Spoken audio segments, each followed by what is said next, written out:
ஆஞ்சநேயருக்கு வெற்றிலை மாலை கட்டுறது எப்படிங்கிறத பார்க்கலாம். வெத்தலை மாலையை நம்ம நூலில் தான் கட்ட போகிறோம். அதுக்காக இந்த மாதிரி நூல் எடுத்துக்குங்க.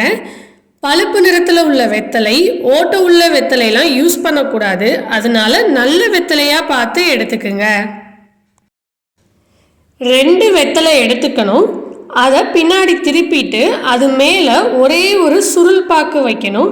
சுருள் பாக்கு வச்சதுக்கப்புறம் கீழே உள்ளதை மட்டும் மடிச்சிட்டு அப்படியே சுருட்டிக்கிட்டே வரணும். நான் வீடியோவில் எப்படி காமிக்கிறேனோ அதே மாதிரி சுருட்டிக்கிட்டே வரணும்.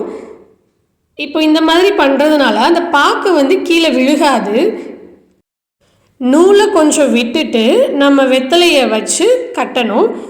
அதாவது எப்படி கட்டணும்னா, எப்போதும் போல் பூ கட்டுற மாதிரி தான் கட்டணும். அதே மாதிரி நல்ல வெத்தலையாக பார்த்து 2 வெத்தலை எடுத்துக்கணும். அது பின்னாடி திருப்பிட்டு அது மேலே ஒரு சுருள் பாக்கு வச்சு கீழே மட்டும் மடிச்சுட்டு இந்த மாதிரி சுருட்டிக்கிட்டே வரணும். இந்த மாதிரி சுருட்டி முடித்ததுக்கப்புறம் நூலில் வச்சு எப்போதும் போல் பூ கட்டுற மாதிரியே கட்டிடணும். முடிச்சு எப்படி போடணுங்கிறத நான் காமிக்கிறேன் பாருங்கள். இதே மாதிரி 2 தடவை முடிச்சு போட்டுக்குங்க. இந்த மாதிரி எல்லா வெத்தலையையும் கட்டி முடிக்கணும். வெத்தலை கவுண்டிங் ஒத்தப்படையில் இருக்கணும்.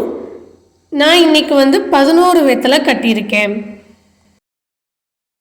ஆஞ்சநேயருக்கு வெத்தலை மாலையை ஹனுமன் ஜெயந்தி, மூல நட்சத்திரம், சனி புதன் கிழமைகள்லையும் புரட்டாசி மாதத்துலையும் சாத்தலாம். ரொம்ப விசேஷமானது. எல்லா வெத்தலையையும் கட்டி முடிச்சதுக்கப்புறம் கடைசியிலையும் கொஞ்சம் நூல் விடணும். அப்போதான் இந்த 2 நூலையும் சேர்த்து முடிச்சு போட்டு மாலை மாதிரி ஆஞ்சநேயருக்கு சாத்த முடியும். நம்ம கோவிலுக்கு வெத்தலை மாலையை கொண்டு போகும்போது அது ஒன்றோட ஒன்று மாட்டிக்கிட்டு சிக்கிக்கும். அதை நம்ம எடுக்கிறது ரொம்ப கஷ்டமாக இருக்கும். அதனால இந்த மாதிரி எடுத்துகிட்டு போனோம்னா ஒன்றோட ஒன்று மாட்டிக்காது, வெத்தலையும் திரும்பாது. வெத்தலை திரும்பிக்கும். இப்படி வச்சு அரேஞ்ச் பண்ணி கொண்டு போனோம்னா வெத்தலை திரும்பாது. ஈஸியாக வெத்தலை மாலையை கட்ட முடியும். நீங்களும் வெத்தலை மாலையை கட்டி ஆஞ்சநேயருக்கு சாத்துங்க.